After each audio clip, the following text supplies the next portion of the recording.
It's Tuesday and the day that we set aside to get caught up in Elko City issues here on Elko Live today. We're pleased to welcome the Assistant City Manager Scott Wilkinson. Hi, Scott. Hey, Lori. Thanks for having me on. Great to see you here on the program today. And we're in between meetings, so that means we'll spend a little time looking over the most recent meeting, which was on the 22nd, so just a week ago. And then we'll look ahead, and there are plenty of things to catch up on today with you, Scott. So first of all, thanks again for making the time today. Thank you. So the first thing that I guess we can do is let's look over that agenda. We do know that the biggest ongoing issue right now is getting the Shady Elms mobile home park cleaned up, especially before the snow starts to fly, right? Sure. And we'd be looking forward to another update from the representative for that group that owns that trailer park up there. Latest information I have is they've not made much in the way of additional gains from where they started. We have to give a little bit of credit to some of the effort that's gone on up there. There's been some cleanup that's occurred. I think maybe some RVs have been removed and some things like that.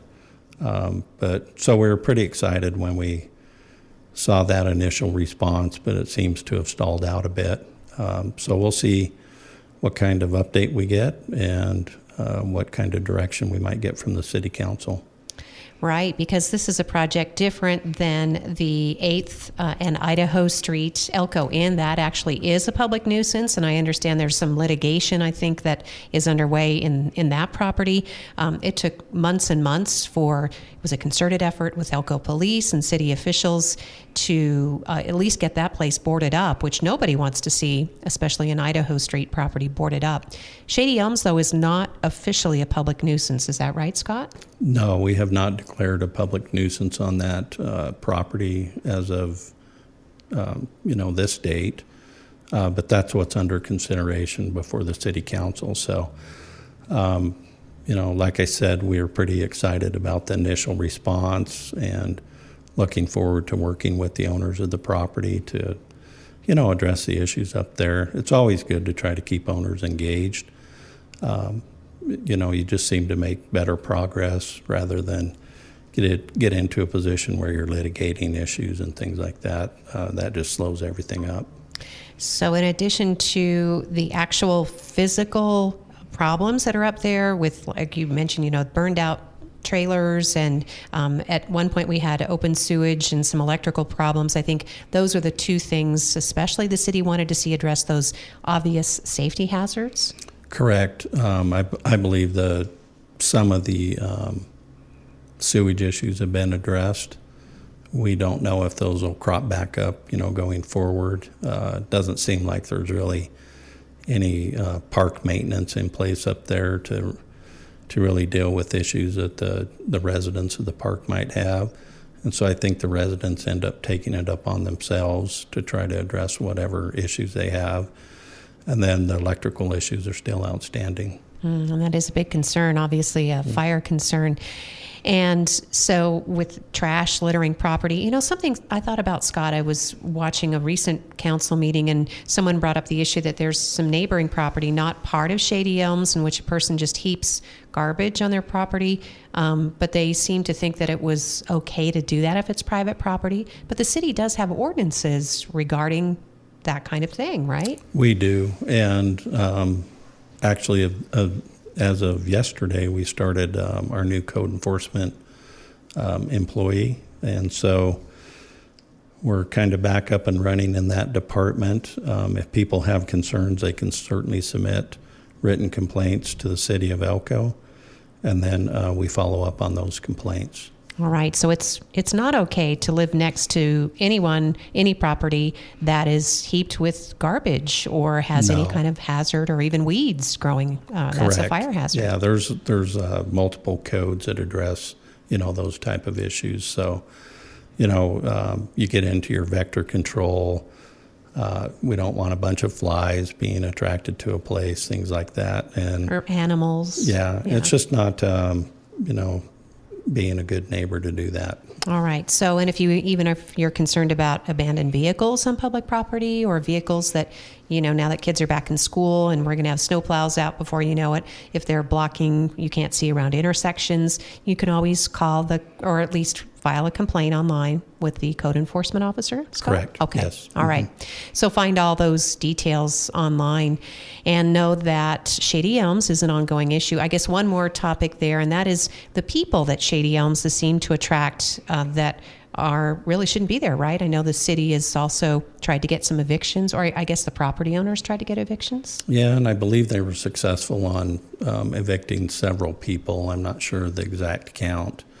But yeah, there's, you get properties that are in that type of condition, and they're an attractive nuisance for, people that don't have a place to live, that may have other issues, that may want to commit crime, things like that. So, we had, I think they had people who were just squatters up there. And so it took them some time and definitely costs associated with that to go to court and have these people evicted. All right, so that could still be a work in progress. And again, not targeting people that don't have alternatives, because the sad truth is that Elko, like many places anymore, is a very expensive place to live. Correct. So for some people, this is where they make their home, and they do pay rent, and they do deserve to live in a safe environment. Yeah, and you have neighbors around there that have some really nice property, and this type of situation impacts their enjoyment of life, and eventually their property values. Yep, certainly. So don't hesitate to reach out to the city's code enforcement division now that there is an officer back in place. You can go online, elkocity.com. You can also call if you like to speak to someone. You can make complaints anonymously, but I know it's helpful if the city has someone they can reach out to and talk to. Yeah, and the way we typically operate, because it's a one-man department, is we respond to written complaints. We don't have the resources to really go out and proactively pursue any potential code violations. Yeah, and in other words, the city is not driving around looking for code violations. No, just responding to the written complaints is plenty for one person. All right. Talking with Scott Wilkinson, our Assistant City Manager, and that brings us to a topic in which we're going to be looking at in the upcoming agenda, right? A first reading of a new ordinance regarding developing land or parcels? Yeah, this is a piece of ground. I was a development manager when we first started developing this. So we have a development agreement in place on that piece of ground. It's a subdivision for single-family homes. And as we move through that development of that property, and I can't remember the exact count, but it's several hundred potential lots. Every time we move into a new phase, we bring that phase under this development agreement. So we have to revise that development agreement through the ordinance process. This next phase that they're actually proposing 4,000 square foot lots. And that was initially envisioned in the original development agreement. But we also had a requirement for 1,200 square foot usable floor area, which would exclude the garages. And so they've asked for 900 square foot for the council to consider that revision to the development agreement on those lots that are 4,000 square foot. So that seems appropriate. From a staff's perspective, we'd be recommending adoption of that ordinance. And it'll provide a little bit different housing product in Elko. Where is that proposed development, Scott? It's up off North 5th Street off Copper. Oh, okay. North 5th Street and Copper there. Okay, near the existing development where they had to back down their sign, I think? The Jarbidge Estates? That Okay. was a different one. That's Jarbidge Estates, but this one's called Copper Trails subdivision. Okay. So it's in the same general location. But they would be individual units, not apartments? Right, they would be individual lots, single-family lots. Interesting. So, Scott, does this fit, as you said, you were a development manager, is this affordable housing or low-income housing? I wouldn't be able to really offer an opinion on that. I don't know what's affordable to the market out there. And, I think there's some definitions, at the federal level of affordable housing and things like that. We're not operating under any of those type of constraints or restrictions or definitions here. What I do know is it's going to be a smaller lot and a smaller home, and it'll be up to the developer to determine what the market needs are and price accordingly. So basically what the city is looking at, or even the community surrounding it, because all the neighboring property owners get notified, is if this is a density issue, right? I mean, the impacts on the density, right? Yeah, so this would add a little more traffic to the neighborhood. So we already allowed lots down to 5,000 square feet in that area from the code requirement of 6,000 square feet. So it does create a denser neighborhood and adds additional traffic, through those local streets there. And certainly as we go through the tentative subdivision process, that's a public hearing, that the surrounding neighbors within 300 feet are notified of that. All right. Thanks, that Scott. Hearing. Yeah. So that'll come up in during a November city council meeting? Yeah, so we had a tentative hearing with the Planning Commission, and one of the conditions, or a couple of the conditions, were, to pass the ordinance, which has to go to the City Council, not the Planning Commission. And then, of course, there will be a variety of conditions that are recommended to the City Council for the tentative plat. All right. And I guess the only other question that someone might be thinking is how many homes are proposed, or do we know that yet? What's the size of the parcel? I did not look that up. I think it's about, for this next phase of the subdivision, I think it's something on the order of 20 to 30 lots. Okay. It's not large. So. Okay. And it is in the vicinity or below where the Veterans Cemetery is going in. Is that right? Well, it's off North 5th Street to the east. Okay. So you have the apartments right there, and it's right at Copper Street. Oh, right. So the VA cemetery is much farther up, at least Correct. a quarter of a mile or something. Correct, okay. Yes. Yeah. That sounds right. Okay. Yeah. Trying to get that in my head. Thank you, Yeah. Scott. Okay. So anything else on that? Again, that'll be up for a first reading when the council meets next in regular session, correct? Yeah. That's really what they're asking for. Like I said, the 4,000-foot lots were envisioned when we did the original development agreement for, kind of it's not truly a master planned area, but it was planned out, much larger area. So those smaller lots were envisioned, but I think once they started looking at floor plans that might fit on a smaller lot like that, really meeting that 1,200 square foot requirement proved impractical. Scott Wilkinson is our assistant city manager and giving us an update today in advance of the next regular council meeting, which will be in November. And then, of course, catching up on some of the outstanding ongoing issues on behalf of the city. Maybe we could, unless there's anything else from the agenda you want to make sure that you highlight, we could start looking at some of the ongoing capital projects. Sure. Let's move into capital. One thing we have going right now is Q&D Construction is doing some concrete work at our sports complex. So that's been out there several years, where we've looked to finish off that phase one for the most part. There'll still be some outstanding items in the overall plan, but that whole central area has been prepped, and they're actually putting some concrete on the ground. So we're looking forward to that. Some of the other projects that we have that I think you've talked about recently are, the grading and water line for Errecart is another big project for the city of Elko that's being funded with ARPA funds. And, that's just a huge step forward to someday have Errecart connected and have that secondary access, up to at least the hospital area from the community. It utilizes our third bridge, the Errecart Bridge, more efficiently going forward. And so we're looking forward to that. This project gets us, 2/3 the way there. The one thing it does do is take care of a lot of the initial mass grading for that project. So there's a lot of dirt that had to be moved on that project. And all the major cuts and fills are being done with this phase. We had to do a land exchange to finish out the right-of-way for Errecart.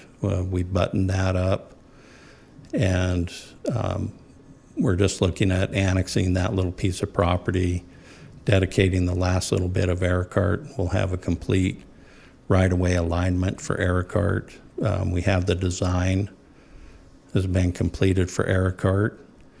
And one thing that happened initially when we did the design, we took a look at the cost, and it was not affordable with the proposed design. So we had to back up and re-engage with the engineering firm and follow the contours a little bit more closely out there. And that, of course, reduced the cost, which for the mass grading, and actually made it affordable so that we could move the project forward with our ARPA funding. And so with that, we need the engineer just to take the street elements of that design and really put them to the current design that follows the topo more closely, and then we'll have a complete street design on that project. Wow, that is exciting, and that does culminate in decades of planning and envisioning for that area, Scott. I got to fly over that area recently, courtesy of pilot John Patrick Rice, and saw exactly what you're talking about. It looks like it's already a road, but it's basically the work that's been done for the water line. Correct. Yeah, and then that sets the foundation for development of the finished development of the roadway. And that will connect to West Bullion, correct? Correct. Okay. Another reason that's important is, again, flying over that, it was easy to notice that the subdivision known as Hamilton Stage, which is not a city, but a county adjacent subdivision, it appears to be, if not entirely built out, it's close to. And then there seems to be another subdivision being developed to the west of that, Scott. Yeah, I think that same landowner has either parceled or is parceling property at 40-acre parcels with the county. And so Hamilton Stage will, it moves towards the south, and it will loop around back to the east and back to the north up towards Errecart Boulevard. And so their planned road development would eventually connect with Errecart Boulevard. So they can help build it too? Or? Well, they're going to be in the county, and there's just going to be a point of connection to Errecart. They really aren't, they don't have any property that really fronts Errecart, so they wouldn't be looking at any improvements on Errecart. All right. But that, again, looks to be a significant development, as is Hamilton Stage. And so it does create more of those ingress, egress issues, right? Spring Creek's on a huge scale, but and that's where planning comes in, right, Scott? Correct. Yes. Taking a look at traffic circulation and the amount of traffic that's utilizing roads and things like that. Yeah. Bullion's going to get even busier. It'll be they're carving that up in 40-acre parcels. I can't remember the number of parcels they'll have, so they'll add some amount of traffic to that area, but it's not a lot in the scheme of things. In the big scheme of things, yeah. Right. And we're not even talking about county issues. They've got their own issues over the hill, and that's evident with recent planning commission meetings, Scott, but we don't have to talk about that with you today. So the city's got a lot going on, and including, as you mentioned, Errecart is big news. And I guess just closing out that topic, any idea when we might see that actual road plan start happening? I mean, is that going to take more time, more money? Well, that's all funding dependent. Okay. Right now, I'm not aware of any visibility on any funding to continue that road. I think there's going to be a lot of interest with the progress on finding ways to finish that out. So how that develops over time, I really don't have any thoughts at this point in time. We've had some conversations with NDOT. NDOT has a couple different programs. that you can get involved in, and they're really about, these type of circumstances where NDOT can be involved in helping with road development. There's a lot of roads already on the list, and once you enter into that program, you're on NDOT's time frame. And so there's no assurance that it would be done anytime soon. It may or may not, and it all depends on the resources that would come through NDOT. So that's something we've had a conversation with NDOT. Jan Baum and I met with the local group here, and the director of NDOT had a brief conversation about possibly looking into that. Julie Davis and I with the city actually had a meeting with NDOT and talked about that program a bit. Whether or not we should enter that program is still a decision that has to be made. So NDOT's talking about it. We're talking about it a little bit. But I think it introduces a lot of uncertainty on the timing. And it takes away the ability for the city to maybe capitalize on an opportunity that might present itself sooner rather than later.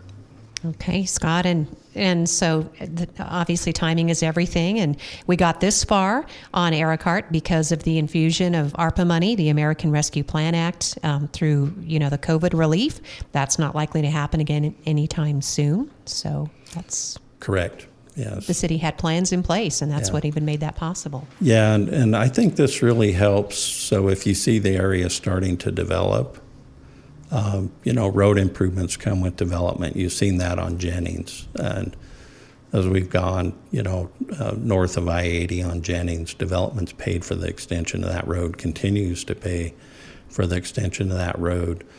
I think with Errecart, the hurdle was so insurmountable just with the grading, let alone a water line install, that it sat there for decades and decades and decades, and nothing was really going to happen. And so I think this kind of sets the stage for maybe development to start taking a look at the area, and then you could see some of those road improvements occur.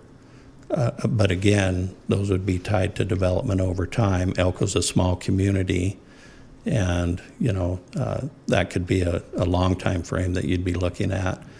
Whereas maybe there's some other opportunity to do something sooner than later out there, but I'm not aware of that at this point in time. All right, Scott. And I guess just one last, I've never asked how many miles this is, and at some point there was some anecdotal conversation that it's about $1 million a mile. Is that still, to develop a brand new road? I don't have that number in my head, and that is, that cost would be contingent on a variety of circumstances.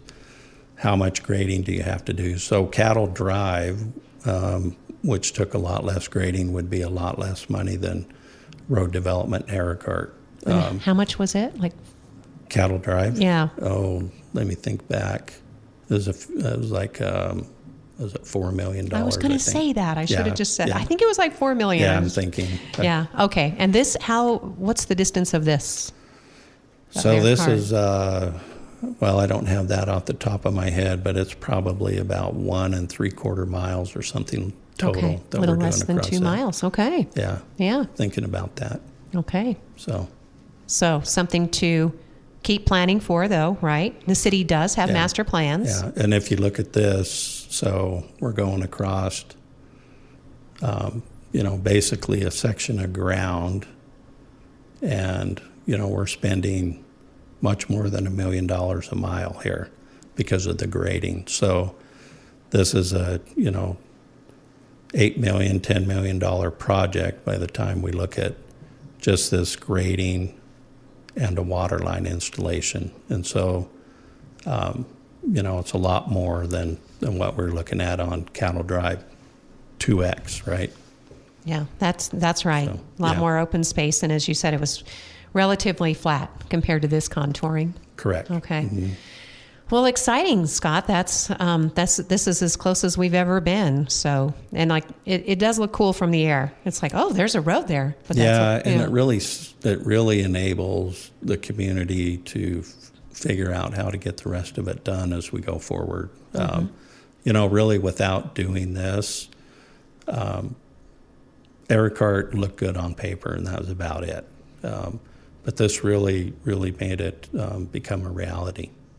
And it will alleviate some of the traffic on Lamoille Highway? Well, it could. So, traffic that might be coming in and headed to 12th and 5th, would be able to go along Errecart, across the Errecart Bridge if they were going west out of town. That makes sense. It'll alleviate some of that traffic count.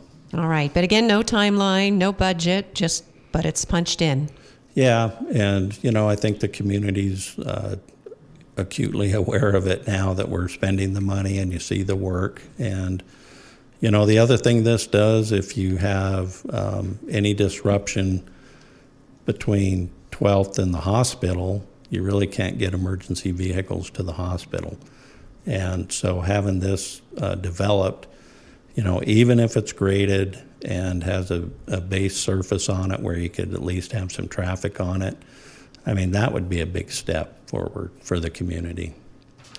We're talking with our Assistant Elko City Manager, Scott Wilkinson, today with an update here on Elko Live. And it's really exciting, Scott. Thank you for taking the time and describing that to us. And obviously the goal is to invest money in city money, whether it's ARPA, a windfall, something like that, or using tax dollars as we have and creating, enterprise funds so that entities pay for themselves. But you're also looking at opportunities like you have with investing in water projects and creating new water lines and water tanks. And that will bring in more tax dollars because people build where there is infrastructure. Yeah, and Elko's a small enough community that developers cannot have any expectation of a reasonable rate of return when they have to build a mile or 2 miles of road and water main and tanks. It's just not a Reno. It's not Las Vegas. We charge connection fees, and connection fees can fund this type of infrastructure. And then when people build homes and they want to connect to the system, they pay that connection fee. And then that money can come back to the city and then fund future infrastructure needs like that, the big stuff that's needed, wells and things like that. And speaking of, when you have centers that generate tax dollars, like receiving, used to be the Cashman Center. I don't think it's called that anymore. And I don't know if NGM does as much receipt of their equipment and supplies as they used to when it was just Newmont. But we also have a big facility going in at Silver Street, which should also invest more money in local sales and used. Sure. Yeah, I would expect Sandvik will contribute in a big way. Mm-hmm. And then we have, of course, Komatsu that was developed recently, and Komatsu would not have happened if the city had not invested the money into the Cattle Drive water line. Now that was phase 1, and so we did a section of road grading and put the water line in, and that was phase 1, and we were able to connect that to the city system, and that was instrumental in a facility like Komatsu being able to come online. And now we've finished off the other section or so of water line connecting up to Mountain City Highway.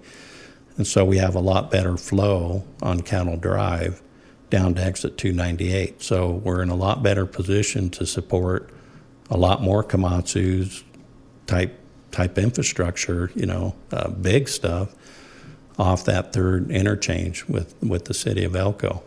And then the utility department's working on the lift station so we can have that sewer service out to that third interchange in the city of Elko.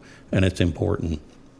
And that is how growth is funded, ladies and gentlemen. It's, Correct. Taxation through additional goods and services. And so it's not burdening the residents, Right. the existing property owners per se. It's growth.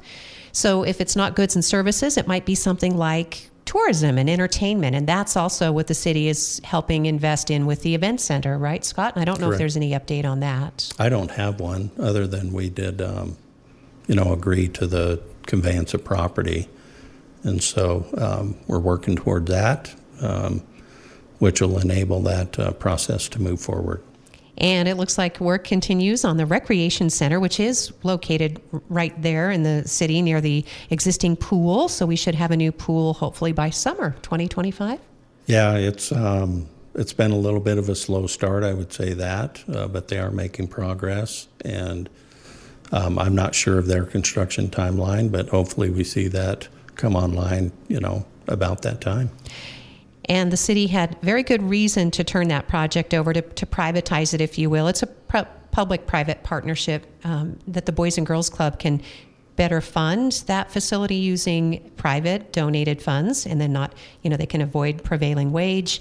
I was in Winnemucca for the Futures Forum there, and while they do have some ARPA money in Winnemucca, Scott, they have, I think, maybe $8 million toward their future city swimming pool and no prospects for, and they need at least 30, right, for a new pool there. I mean, that's today's price. Yeah, So, depending on what you want to build. So Exactly. I'm not sure what they're looking to build down there, but yeah. yeah, this was a path forward, I think, for the community here. And I think a lot of people were pretty creative in figuring out how to get that done. Boys and Girls Club, namely, stepping up, figuring out how they could be involved in that process, and then really reaching out to the rest of the community to see how the community could step up and support the new facility that we're seeing being constructed today. So that is the latest update, and I'm sure we can reach out as we get closer to maybe the holiday season would be a good time. We'll get past the election, and we can get Rusty Barr to come in and give us an update. I know Rusty, I most recently visited with him in Carlin, and he was making a presentation. Carlin's also going to have a Boys and Girls Club present there, and they really need that for the Carlin community. So That would be great. yeah, Carlin is in desperate need of some more activities for young people and some childcare too for those who are in the mining industry in particular and those who supply it. So of all the things we've talked about on the list, I want to make sure we got to the things you were hoping to highlight today. We do know the council approved the water modernization plan going out to bond, and so that's just the first of several phases. Yeah, that'll be a several year long project, and it's a huge project, huge undertaking by the city of Elko's utility department. I think it's something that definitely was on the horizon, whether we wanted to do that or not. And I think our utility director, Dell Johnson, did a outstanding job, identifying consultants who could help the city, working with our new city manager, Jan Baum, having her understand the merits of what was being proposed. And then furthermore, working with the city council and, having the city council, really on board with the project. And, it was coming one way or another. And I think having the city, in particular Dale, be proactive and be out in front of that, I think it's just going to be a better outcome. Yeah, we can direct our own future and not be told by the state, that Right. we're behind the eight ball. So that is really progressive in that sense. So more on that, obviously. We did want to encourage people to apply now for an opening, at least one, on the Arts and Culture Advisory Board. This is a really important board for the city. They're going to be helping to define a sesquicentennial project. If we can squeeze one in there before 2026, is that when it was? I think so, I think yeah. that's when that is. Mm-hmm. Yeah. And then also the Mayor Arts Award are coming out, the 2026, sesquicentennial. And then the Mayor's Arts Awards are coming up. They're looking for people to submit it's a call to artists to submit the winning design for the award that will be given out. Yeah, so we need to really establish our board membership again so we can have meetings. But we haven't put the call for artists out yet. Not yet, okay. Because we want our board to take action on that. and really set the agenda for that. So right now we're looking for another member on our arts and culture board, and if they're interested, they should contact Jody Notstein, and her phone number is 777-0560, or by email jnotstein, NOTESTINE at elkocitynv.gov. And you get to work with a great group of people, by the way. Yeah, and the board is, in my mind, the board's been very successful over time. We've had hiccups. I mean, when we first started that board, it was off to a slow start.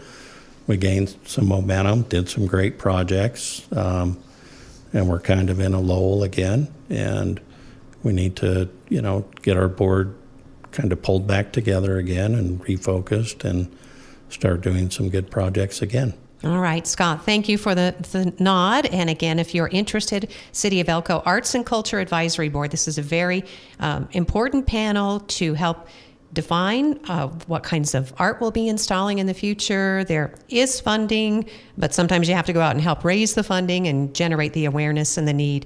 But it's something very important to the quality of life here in Elko, and it can encourage, can encourage a lot more growth and development. Well, Scott, we could talk another half an hour with you, so I guess we'll just have to have you come back if you would do that. Thank you. Yeah, we'll see. If nobody else is available, I'll show up. Well, we're always happy to have you, and we will make the time. Our Assistant City Manager, Scott Wilkinson, has announced that he's going to retire in the new year, but you're giving us a few months to kind of ease into that idea, right? Yeah, I'm looking at a June retirement here. I haven't set a final date, but I'll work with the city management on that, and I'll have 20 years in with the city already. Just 20? Just 20. Well, you're just getting started. That's good enough. All right, Scott. So, yeah, well, we're only as good as our leadership. So we really do need to think about these things as we go forward, Scott. So thank you. Yeah, and we have some good leadership in place at the city, and I think everything will be just fine going forward. And we have some strong leaders. Jan's doing a great job in her position, and we have other great staff at the City of Elko across the board. Thank you, Scott. Scott Wilkinson is our Assistant City Manager. And thank you, listeners, for joining us for today's edition of Elko Live here on KELK. And we will catch up with you again soon. Okay. All right. Thank you, Scott.